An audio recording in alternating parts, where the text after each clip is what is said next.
Welcome everyone to our LinkedIn Live today. I'm Bruce Eckfeld. I'm your host. I'm going to do a little intro. I'm going to introduce our guests and then we'll get going. So today's topic, how to get unstuck and navigating uncertainty with confidence. Interesting topic, interesting program today. I think this is very apropos. There's a lot going on in the world, both technical, political, world events. And I think a lot of companies, a lot of leaders are faced with a lot of uncertainty, a lot of decisions they need to make, and not a lot of information or a lot of data to be able to do that on. So I'm excited to have this conversation. Let me introduce our guest. First up, Mark Wolf. Mark is an executive coach. He's an author who helps leaders navigate uncertainty. He serves as a catalyst for teams that feel stuck, and he specializes in turning conversations into outcomes and overcoming the yeah buts, which we're going to talk more about, that stall momentum. By architecting clarity, he helps leaders really make decisions, move things forward, inspire their teams, even when the path is a little unclear. With that, Mark, welcome to the program. Hey, glad to be here, Bruce. This is going to be awesome. It is. I'm looking forward to it. Next up, I have Don Baham. Don is a Chief Information Security Officer and a Chief Technology Officer at Rubicon Founders. He leads technology strategy, digital operations, and information security across a portfolio of businesses. He has over 20 years of experience in enterprise technology and cybersecurity. Don is known for building strong teams, mentoring future leaders, and fostering a culture where collaboration and innovation drives success. With that, Don, welcome to the program. Thanks, Bruce. Happy to be here.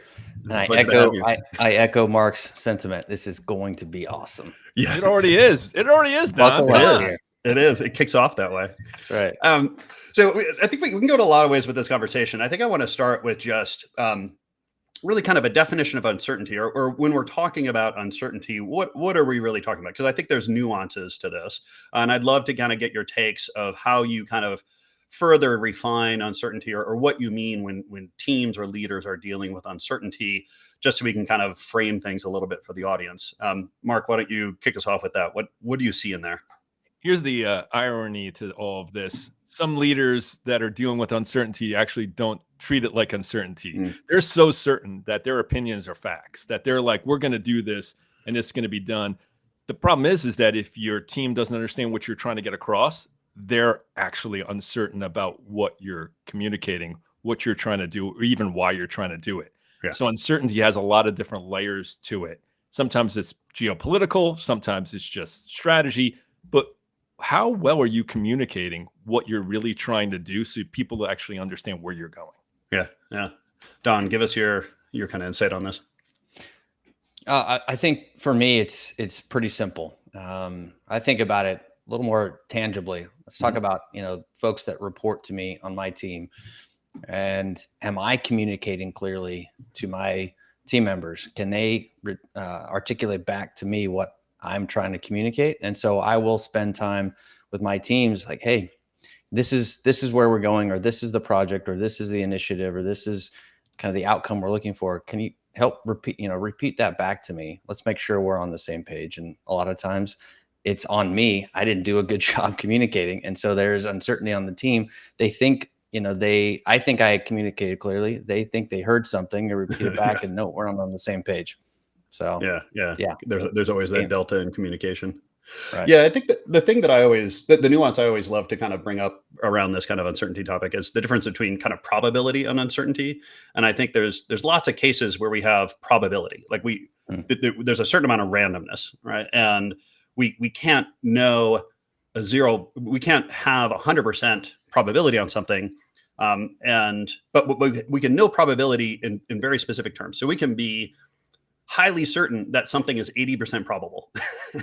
and it's important to kind of understand the difference between those, because I think teams get really caught up in uncertainty versus probability. And there's some cases where you're never going to get probability down to zero. You're going to have a certain amount of probability in there, but you can be highly certain of that that probability. And I think I know it's a little nuanced, because I think a lot of times I find teams trying to get to like a 0% probability situation or decision making, and that's just not possible. But it's certainly not efficient.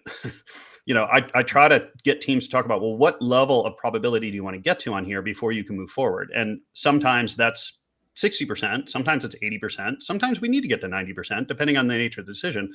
But I think it's really important to, as a team, start to work through where do we need to be in terms of that number before we can actually move forward. And I think a lot of teams get stuck there because they wait and wait because they're trying to get more high level probability, and they're never going to get there, and they need to move forward. I don't know how you each kind of deal with this decision making in these kind of uncertain, or when you have probability is coming into play. I guess, how do you tease those things apart, or how do you look at decision making when it comes to uncertainty? Mark, give me your take on this. I think I think COVID was a great example of what people were certain. This was only going to be a week or two, right? It's not going to be. And then they were like, oh, we don't know. Or let's use the tariffs now. Like, oh, well, we can't make any decision. No decision is a decision, right? So your competitors are actually going and making decisions and moving ahead. And you're still like, we don't have enough information yet. So I think when you think probability, it's the lie that believe that statistics are going to go and get you where you need to be. If you're an entrepreneur, even if you're in an organization that's doing R&D, or you're trying to adjust, you have to do things that sometimes don't make sense, and the stats will not prove that they will work. And that's what you really have to do, is making smart decisions and knowing how to adjust. What are micro decisions, and how are you even measuring levels of success along the way? I think people look at the goal, but then we're like, okay, well, we didn't reach the goal. I was like, well, that's where iteration comes in, and that's where other products actually happen out of mistakes or missteps or adjustments you have to make. So what kind of culture and organization do you have? Because that defines how you're going to see uncertainty and how you're going to address it. Yeah. Don, give me your take on this. So I work for a private equity firm, and that brings a unique working environment. We move very quickly. We also don't necessarily want to be slowed down by, technology or other things that are going to kind of bog us down in how do we get to achieve that business goal. So as a tangible example, just this last week, managing partner has an idea for a business. And we're iterating, working with the executive team. We've got kind of an idea of what the company could have as a mission. And so we started, brainstorming names, and one was chosen.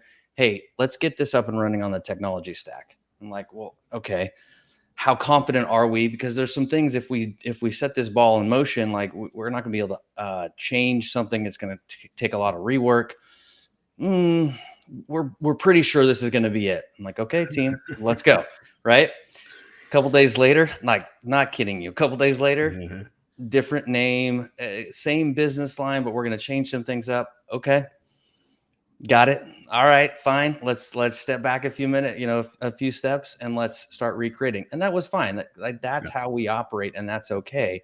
Now, we're not going to kind of move that quickly necessarily on investment decisions, but on some of this initial steps to get movement on a project or an idea, then we may take some steps that have to be reworked because we're not quite as certain about them, but it's worth the risk. It's worth it to kind of step over that and do some of that initial legwork. And then if we have to redo it or redo some of it, that's okay.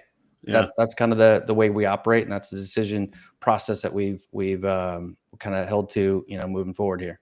Yeah, I'm curious how you balance the kind of the ability to undo, right? The ability to say, hey, look, let's move forward with this. If we're wrong, we can always undo it and change it if we need to. And the sort of the power of learning through doing, right? Because I think a lot of times teams get stuck, and if they just did something, even if it was wrong, like, it would give them information, it would give them data, then they could actually then go back and make a better decision. And I'm curious how you kind of balance these things, or how you kind of work with teams to kind of, make that okay, make this okay, this making decisions and potentially having errors or potentially having mistakes that you've got to go back and fix, make that a good thing. And Mark, if you have some insights in what helps a team do that. But it's interesting because even Don's example, right? It's like, if you think about, if the culture is that failure is a huge downside, you can't be a PE firm, I mean, you just can't, right? Because it's like you can't fail. Like it's not like surgery where you're like, okay, the patient's going to die, right? Understanding how, as a team, their risk aversion, right? I'd love to use behavioral so I can see what people say, but who they truly are, because people will act a certain way and be like, "Oh, I love risk." I was like, "Let me take a look at your personal portfolio. Like, let me take. Do you like to do things that are kind of like? Do you like to skydive? Do you like to? Well, they'll do other things that are risky, but not seem risky to you, but they're risky to them. So it's if you understand people on your team and you understand what risk looks like, you can understand how they're going to wind back, right? Because if you can undo certain things, that's really valuable. But the thing is like, how about if you have to burn the ships and we're all in, right? Like, how about if this is where we have to go? Because once we make this commitment, it's binary, like it's all or none. Yeah. And that's the kind of team you got to be like, okay, we're going to adjust to make it work. And it's ironic. If you can't roll back, it's amazing how many times people make things work when there is no going back. Yeah. They figure out a way. It seems impossible, but you get a team because that's the way you have a thought process. And that's like, we're going to make this work. That's where, I interviewed a guy, Bruce, he had to build a plane, and that normally takes 5 years from scratch. It was for Cessna. Okay. And they had to build a fighter plane. And when they said, oh, we have to do this in 23 months with a brand new team from a blank page, everybody, including the engineers, said it was impossible. But because it was impossible to do it in 5 years, which is normal. They did it in 23 months. Thing is that it's not impossible until you can do it. And then all of a sudden you do it. Now everybody's like, oh, we can do this in probably faster than that. Hold on. It was just impossible. Yeah. Well, mindset, about the team, it's about like overcoming buts, right? I mean, that's where uncertainty gets to be like your superpower. Yeah. Well, and even it's like the 4-minute mile, right? No one thought they could beat a 4-minute mile until someone did, right? And it's just, I mean, in those cases, it's just pure mindset, right? It's just this belief that it's impossible that makes it impossible. And the moment that you let go of that belief, it becomes possible. But how does that happen in just a moment, right? Like, so that's the coolest thing, is that you believe it wasn't possible, and in a moment it is, and now other people look at it. So can you be the one that does what seems uncertain? Can you be the one or the team that does something other people haven't done? And then all of a sudden everybody follows you, and watch out, they'll lap you because you can get stuck on just being the first one. I actually like being the second one. Because then you can jump over the body of the first guy.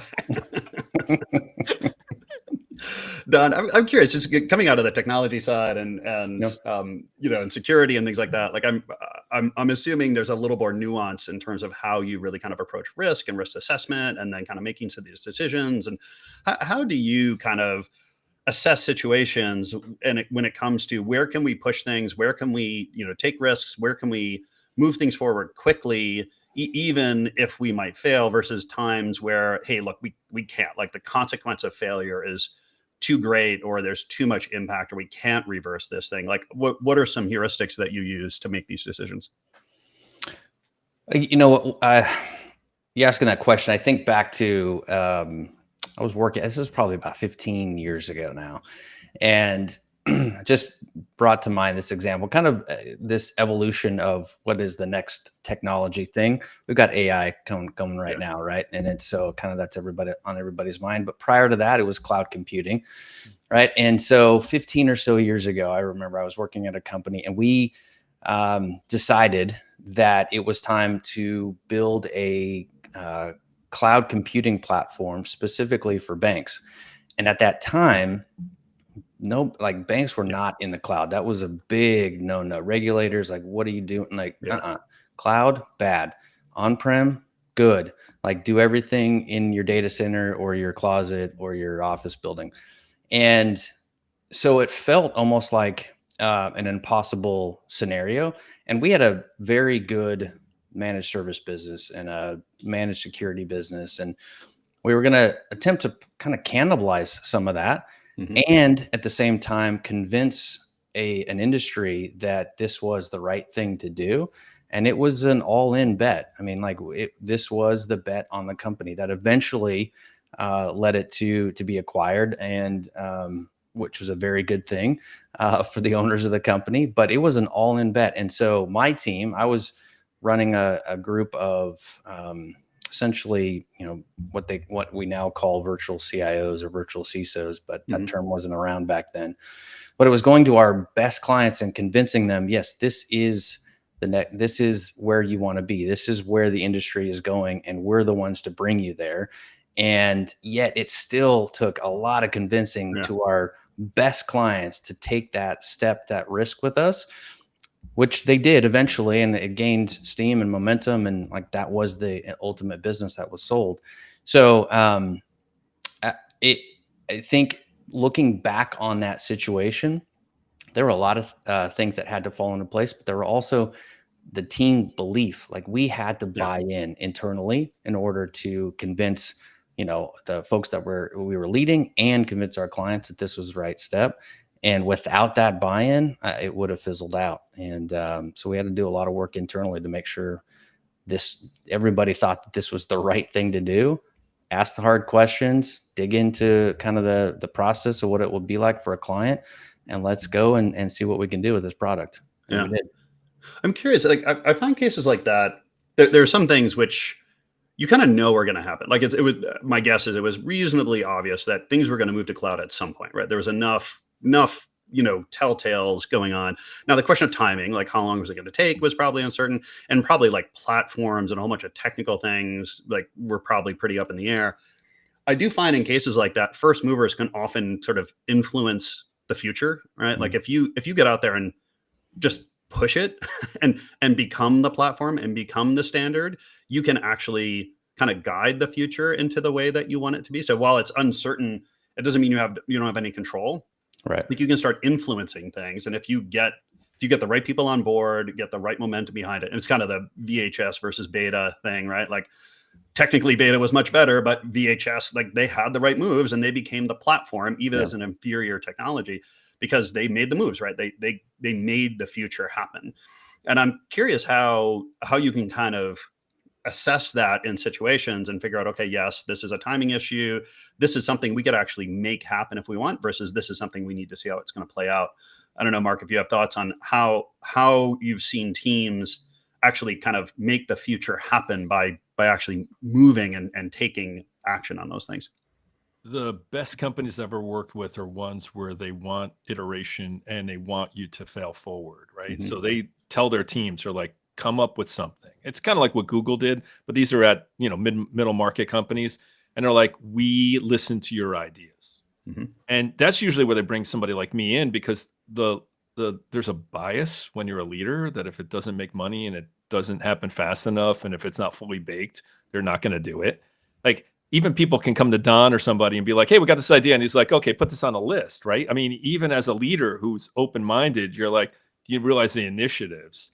But if you had a relationship where you're like, I expect to have something that's not fully baked to come to me so we can talk it through and have dialogue and see what it looks like and present it well enough that somebody above will buy into it, or the company says you can move ahead with things like this, that's where I see real things happen that are movers and shakers in the business, because people want to become part of something bigger than themselves. And if you're not listening to the innovation that comes inside your company, people will leave and take that idea with them. And you're going to be like, hey, didn't that guy used to work for us? So I think I think companies that are afraid to lean into their people at different levels of their organization are missing ideation and innovation that with an external force, usually someone can help it bake it together and then say, let's present it the right way. Or if you have a culture that already does that, you don't need somebody external because you already have done that internal. Yeah. How do you assess? Like, if I was a leader inside of a company and I'm, contemplating this, this dynamic, like, or how are we in terms of being able to push these ideas? How would I assess myself, and how would I assess, the culture of the organization that I'm in terms of our likelihood or our ability to push those things forward? What are things that I would look for? Well, I mean, what you really need to look for, and this is the ironic part. I'll have a conversation with somebody just met, and once they learn that you actually listen, they tell you so much of what's going on in an organization, because they're like, finally someone listening to me. Right. So you'll say, hey, I just heard you said that you work at this organization and they're coming up with these ideas, but you have an idea because that won't work because you already had it at your last company. And they're like, yeah. And I was like, okay, so are the leaders not listening? They're like, well, they have the sunk costs, so they can't really undo. And I was like, okay, so what you listen for, right, is you listen. I like listening to people that aren't at the leadership level, because where does this groundswell usually come from?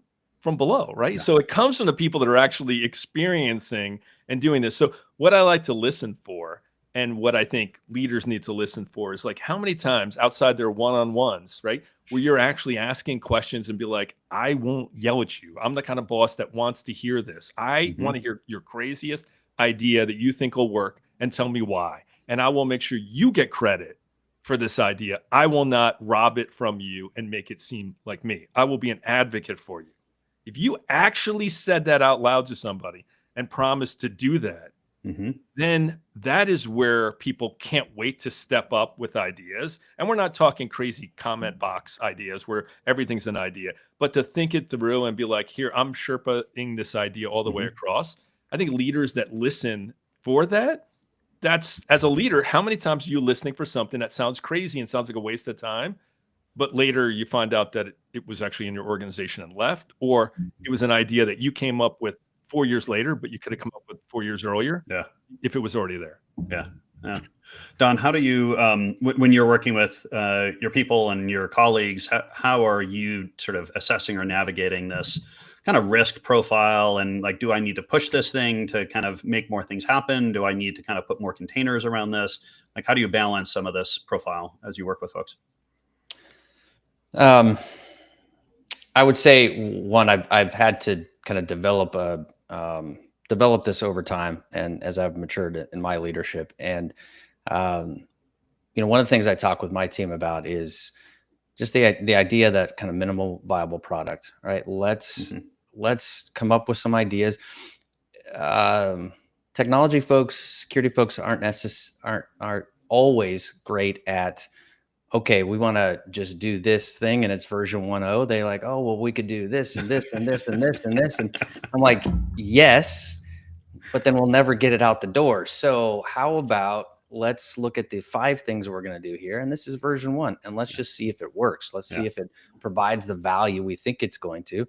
And then we can iterate to version 1.2 or 2.0, whatever that happens to be, and kind of make that list of what that next step will be. And sometimes we'll get to that version 1 and we're like, you know what?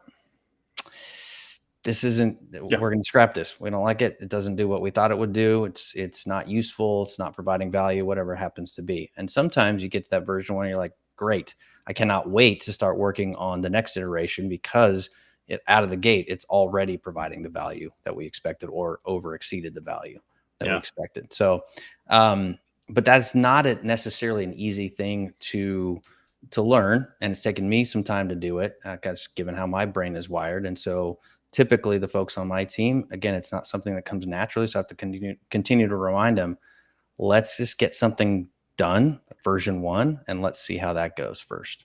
Yeah. Yeah.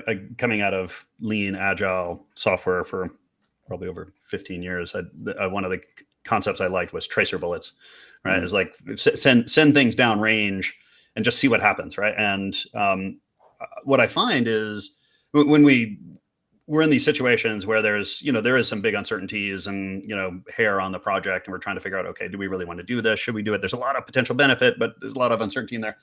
Is often what I would suggest is what is the thing we're really uncertain about or really worried about, and let's do that first.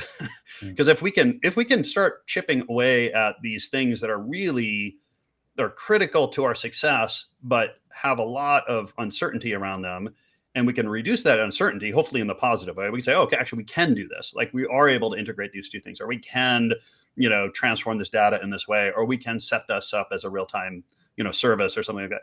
Like, if we can find the critical pieces that are potentially blocking us from making this successful, let's just put our money on that. And the nice thing is, either we're going to find out we can do it, in which case, great, our motivation to the project goes up tremendously, or we find out very quickly it's not possible, and either we need to scrap it or we need to look at a really radical different way. So there's this efficiency, or there's this, I think, strategy about actually tackling the really nasty parts or the really sort of scary parts of a project first, so that you can actually then get some information going forward. Mark, how do you kind of help teams kind of find the things they actually need to do to deal with the uncertainty that they're struggling with. So here's a crazy thing, I learned about this a while ago, and it's worked really well. It's called pre-mortems, right? So a pre-mortem, for people who don't know, is to look at everything that could possibly go wrong. Because post-mortems are after, like they use that in autopsies, how to find out somebody died. But it's, you do a pre-mortem on a project, you're like, what could possibly go wrong? And I think what people miss is the secondary and tertiary effects when you make a decision, right? And my favorite example is, people didn't realize that when Uber came out, that it was going to put some people that were normally taxi drivers out of work, which would affect how cities employed people, because now you have people that would normally not drive and normally have to get a medallion. So I think when you look at a project and you do a pre-mortem, it satisfies a lot of technologists who are like, hey, I need to know what's going wrong. It satisfies CFOs who are like, hey, how much is this going to cost? So you have to be able to think about a project in ways that aren't just the visionaries who come up with the great ideas, but satisfy the answering the questions, so it doesn't sound like you're tone deaf to that there's costs or the failure rate or what could go wrong. And it's back to your point, Bruce, which is like, let's deal with the things that are tough first. Well, if we can identify what they potentially are, and we make this part of the way we work, and that's kind of what Don was saying too about the MVPs. This is the way we work as a team. When a new person comes to a team or a person leaves, you have a brand new team. People forget that they have to treat teams differently when there's someone added or taken away. The best person or the worst person come in. So let's set some standards. Let's have a common language. Let's look at what a pre-mortem can potentially do. Let's see if we can address some of the issues and at least know what they are. And then we're not blindsided by moving forward with some of these things that we've already talked about. Then it doesn't become so unprecedented. The word we used during COVID, which is everything was unprecedented. I was like, so we never expected something bad to happen. Well, not this bad. I was like, this is the first time anything's ever bad happened in our world. Well, so let's prepare a little bit better on what we can actually address as a concept. Don, what do you any strategies you have used with teams to kind of de-risk situations or kind of tackle risks soon on projects? Well, I'll just echo Mark's comment just about kind of getting that language or that way of doing things, that kind of culture in the team. So just even simply using the term MVP, sometimes that just people don't know what that means, and so that's just kind of getting that common taxonomy down in your team can help quite a bit. So definitely agree with that. As far as addressing risk, I've been on the security side for quite some time.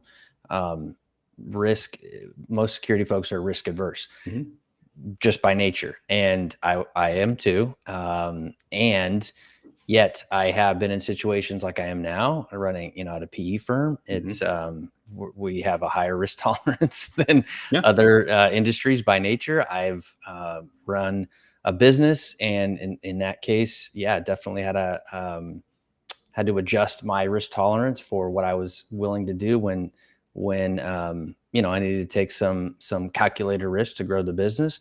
So I think it's for me, just some of the experiences I've had talking to my team about those different experiences, and then kind of translating that into their day-to-day work. And so today in this current role, in this environment, I have to remind the team, like, hey, we run in a business that is not black and white. There's gray, and we have to get comfortable with that. And if you're not, that's okay to start with. It's okay. But we're going to have plenty of opportunity to exercise that skill, because there's going to be things that come our way that say, this is not the most secure way. We don't have all of the risks mitigated, and yet we have to do this for the business. This is a requirement. So we're going to say yes to this. We're going to do the best we can to mitigate the risk, and we're going to watch as the business moves forward and adjust as necessary. But it's not necessarily a comfortable place for a lot of security professionals to live in. And the only way you get comfortable with it is to keep doing it. Yeah. There's a phrase. I had a guy I worked with years ago on this. He said, it's like the goal is you're not always right, just never in doubt. Right. Yeah. And so much of it is about confidence. It's just going into this. It is. Like, okay, we're going to make this happen. Yes. We're going to hit time here. I want to make sure people have contact information. Don, if people want to get more information on you and what you're doing, what's the best way to get that? Just hit me up on LinkedIn. The only Don Baham that I know about on there. So hit me up, connect, and be good to catch up with people there. Awesome. And Mark, how do people get a hold of you? Well, there's two different ways. I mean, you can type in but. That's but with one T. Okay. If you type in two T's, you're on your own. But and Mark Wolf, Mark with a C, Wolf with an E. And I'm on LinkedIn as well. There are a few other Mark Wolfs, but only one looked like me. So that's it. That's all I got. Perfect. If people want to get a hold of me, just bruce@eckfeldt.com is my email. Eckfeldt.com is my website. And of course, LinkedIn, or all of us are on LinkedIn here. I encourage people to connect with us and follow up. Gentlemen, it was a pleasure. Thank you so much for taking the time today. Appreciate the time, Bruce. Thank you to all the audience for watching. If you're on YouTube or on LinkedIn and you're watching the replay, go ahead and leave comments and questions there. We'll follow those in the coming days and weeks. So we will respond to those. And thank you to everyone for joining us. Thanks again, gentlemen. Have a great day.